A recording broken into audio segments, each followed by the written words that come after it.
નમસ્કાર ખેડૂત મિત્રો, હું ડૉક્ટર કે.એચ. લોટવાણી બાગ મિત્ર એડવાઇઝરીમાં દરેક ખેડૂત મિત્રોનું હાર્દિક સ્વાગત કરું છું. આજે આપણે અહીં વડગામ એરિયાની અંદર એક ખેડૂતની મુલાકાત માટે આવ્યા હતા. તો એ ખેડૂતે મેંગોનું હાઈ ડેન્સિટીની અંદર વાવેતર કરેલ છે. આપ જોઈ શકો છો કે બે લાઇન વચ્ચેનું અંતર 12 ફૂટ છે અને બે છોડ વચ્ચેનું અંતર 7 ફૂટ છે. તો અત્યારે આ ન્યૂ કોન્સેપ્ટ ચાલી રહ્યો છે મેંગોમાં હાઈ ડેન્સિટીની અંદર કઈ રીતે વાવેતર કરી શકાય. પણ એમાં ખાસ ધ્યાન એ રાખવાનું હોય છે કે હાઈ ડેન્સિટીની અંદર પ્રોપર એનું પ્લાન્ટનું સ્ટ્રક્ચર બનાવવું એ બહુ ખાસ જરૂરી હોય છે કે કેવી રીતે પ્લાન્ટની કેનોપી આપણે મેનેજ કરી શકીએ. અહીંયા આપ જોઈ શકો છો કે શરૂઆતમાં એક કટ મારેલું છે, એમાંથી 4 ડાળી ડેવલપ કરેલી હોય છે.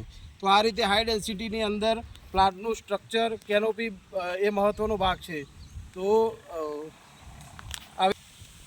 આ રીતેના ફાર્મ ડેવલપ કરવા હોય અને આ રીતે કોઈને હાઈ ડેન્સિટીનું વાવેતર કરવું હોય તો બાગ મિત્ર એડવાઇઝરીનો દરેક ખેડૂત મિત્રો સંપર્ક કરી શકો છો. ધન્યવાદ.